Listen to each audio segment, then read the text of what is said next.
Hey, what's up YouTube? In this video, we're gonna be talking about A1 steak sauce. Crap, no.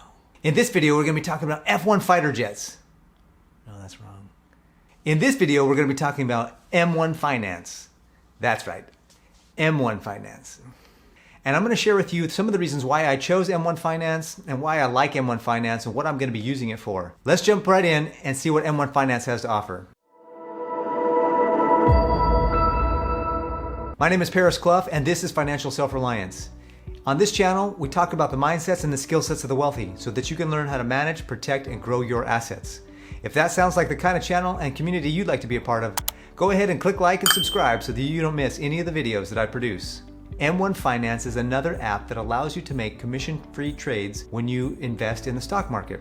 One of the reasons why I opened up an M1 Finance account was because M1 Finance allows you to make fractional share purchases, and M1 Finance also allows you to have a Roth IRA.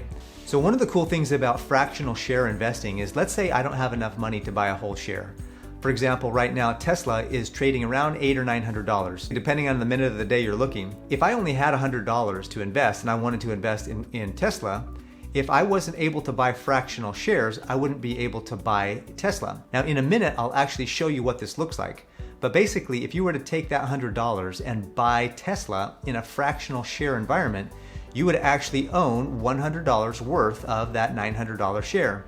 So that's a ninth. You would own 1/9 of a Tesla stock.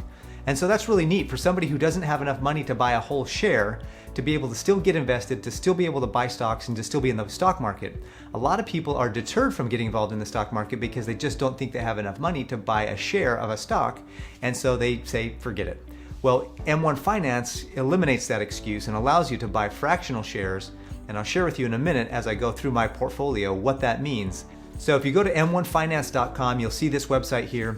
Here's where I want to kind of focus, is this section right here.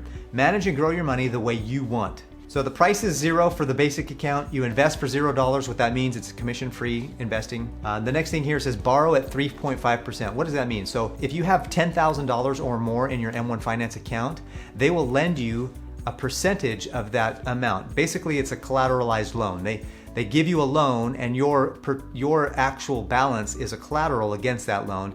They'll lend you up to, I think it's 30% of your balance. So if you have $10,000 in there, they'll loan you up to $3,000 at 3.5%. Let's say you have an emergency and you have $10,000 in stocks, and you don't want to lose your position in those stocks, but you need a couple $1,000s really quick to take care of an emergency. With the borrow, what you'll be able to do is quickly borrow 30% or so of that total, and so you can get $3,000 and you only have to pay 3.5%. It's way better than personal loans, and definitely better than a credit card loan. So it's really a neat option here to have that available to you.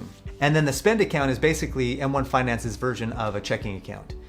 So with the basic account, you get to have the spend account, but there's no interest that you earn on that account. Well, under the M1 Plus, you get to earn 1% on your checking account. That's pretty amazing. That's a very high yield for a checking account.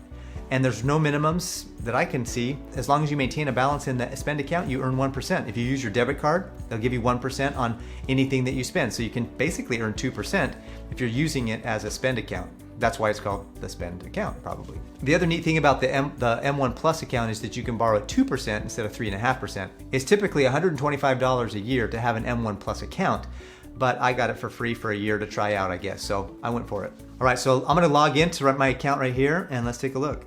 Okay, so this is my current portfolio. I just put about $5,000 in there just recently. The main point for me to have an M1 Finance account is to be able to invest my money in value and growth stocks. My Webull account is gonna be more for my dividend paying stocks and my dividend portfolio. And then once I get enough in that account, of course, I'm gonna get into options trading and day trading.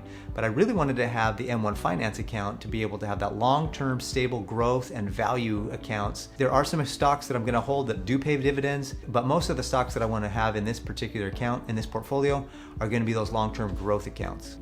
One of the things that differentiates M1 Finance is that they have pies. And pies are kind of confusing at first, at least they were for me. what I think about now as I was going through making my own pie, it's kind of like a playlist. So you create a playlist of the different stocks that you want to have, like, a musical playlist. You have the different songs, different genres of songs that you want to have on that playlist. The same thing is true with pies. You can have a pie for growth, a pie for dividends, a pie for value, technology, biotech, fintech. You can have a pie for just about anything you want. So as you create a pie, you can put a bunch of stocks into that pie, and that could be kind of your own version of a mutual fund. I really thought that was cool when I finally figured out how pies really work. And so I created a few pies. So I have a growth stock pie, and this is where I'm going to share with you what I meant about having fractional shares. So as you can see in my growth stocks, I have about 20 stocks in this growth stock portfolio. And there's Tesla, there's NEO, Pinterest, Shopify, you can see Apple, Amazon. As you can see here, owning Tesla, when I purchased Tesla, so Tesla, as of this recording, is trading at $880, but when I bought it, it was $851.15, and you can see that I own 0.17622 shares. So I own 0.17622 shares of a Tesla stock. That's what fractional shares is. I put $150, as you can see here, $149.99, my cost.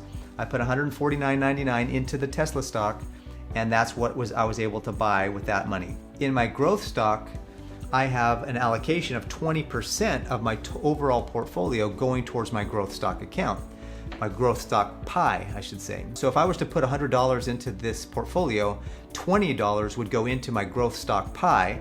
15% of that $20 would go to Tesla, 10% would go to Enphase Energy, and 5% and 4%, and so on and so on. So it's really neat to be able to have the ability to just put money into a pie and then let that pie automatically buy up the shares or the fractions of the shares so that I can own more and more in that portfolio, in that pie. Another great example of why I wanted to have fractional shares is that I would love to own a Google stock, but I just didn't have $1,800 or $1,900 to buy one share. So with fractional shares, I can put a few $100s into my portfolio and it will buy up, in this case, 0.02697 shares. So I actually now own some Google stock. I don't own a full share, but I own a fraction of a share, which gives me the ability to take advantage of the growth that Google might have, but I don't have to spend as much money to buy one share, if that makes sense. Then I also have $1,000 sitting in the spend account, and what's cool about the spend account is that it comes with a debit card. I think it's important to see that with a debit card, you can actually have access to that money really quickly. And so frankly, if you wanted to have the spend account be another way to have an emergency fund, this would be a really good way to do that. So I highly recommend that you get the spend account. Even if you do the basic, you still get the spend account, but you don't have that interest that you're earning unless you choose the M1 Plus. Let me share with you actually something that's pretty cool. If you wanted to create a pie, you'd come here to research, and then you'd go here to My Pies, and then you go here to create a new pie. And then what happens is you can now pick a fund, you can pick a stock, you can pick, actually, if you don't know what to pick, you can pick an expert pie. And experts here have already pre-picked pies that you can just auto-populate, and you can add those to your portfolio, and they can be, and you could assign a percentage of every dollar that you put in to go to that portfolio.